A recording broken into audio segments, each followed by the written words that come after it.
Berdasarkan laporan harta kekayaan penyelenggara negara, LHKPN, terbaru yang dirilis oleh KPK, total kekayaan bersih Wakil Presiden Gibran Rakabuming Raka mencapai 27,9 miliar rupiah. Gibran tercatat tidak memiliki utang sama sekali. Gibran Rakabuming Raka telah resmi dilantik sebagai Wakil Presiden RI ke-8 pada Minggu, 20 Oktober 2024. Gibran yang saat ini berusia 37 tahun akan mendampingi Prabowo Subianto selama 5 tahun ke depan. Naiknya Gibran ke kursi orang nomor 2 di Indonesia tersebut sempat menimbulkan perdebatan, sebab Gibran baru berpengalaman memimpin Solo. Banyak ahli berpendapat jika Gibran belum layak duduk di kursi Wakil Presiden. Akan tetapi, hari ini Gibran resmi dilantik sebagai Wakil Presiden RI yang baru menggantikan Maruf Amin. Pesatnya kemajuan karir politik Gibran Rakabuming Raka terus menjadi perbincangan publik. Pasalnya hanya dalam kurun waktu 2 tahun setelah menjadi wali kota Solo, Gibran telah mencalonkan diri sebagai calon wakil presiden mendampingi Prabowo Subianto.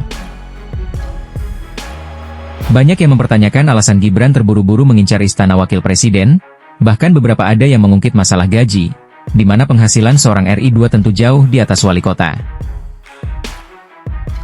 Sebagai pembanding, gaji pokok seorang wali kota adalah sebesar 2,1 juta per bulan, sebagaimana diatur di Peraturan Pemerintah Nomor 59 Tahun 2000, namun tentu saja angka ini belum termasuk dengan tunjangan-tunjangan yang berhak diterima seorang wali kota. Diatur lebih lanjut di Peraturan Presiden Nomor 68 Tahun 2001, tunjangan wali kota adalah sebesar 3,78 juta per bulan. Lalu wali kota juga berhak menerima tunjangan operasional daerah yang nominalnya ditentukan dari pendapatan asli daerah masing-masing. Lantas berapa gaji pokok seorang wakil presiden? Dikutip dari Undang-Undang Nomor 7 Tahun 1978, disebutkan bahwa gaji pokok seorang presiden adalah 6 kali gaji pokok tertinggi pejabat Indonesia setelah presiden dan wakil presiden. Sementara untuk wakil presiden berhak mendapatkan gaji pokok sebesar 4 kali gaji pokok tertinggi.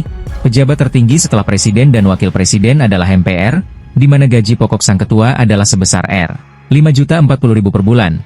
Dengan demikian, seorang wakil presiden berhak mendapatkan gaji pokok sebesar Rp20.160.000 per bulan di luar berbagai tunjangan yang melekat.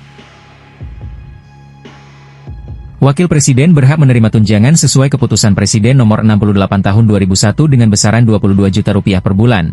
Sehingga bila ditotal, Gibran bisa mendapatkan gaji pokok sebesar Rp42.160.000 per bulan apabila berhasil menjadi Wakil Presiden.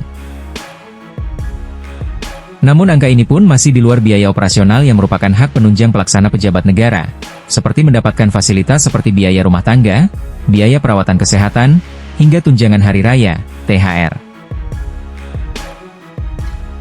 Sementara itu, tugas Gibran sebagai wakil presiden adalah jabatan pemerintahan yang berada satu tingkat lebih rendah daripada presiden.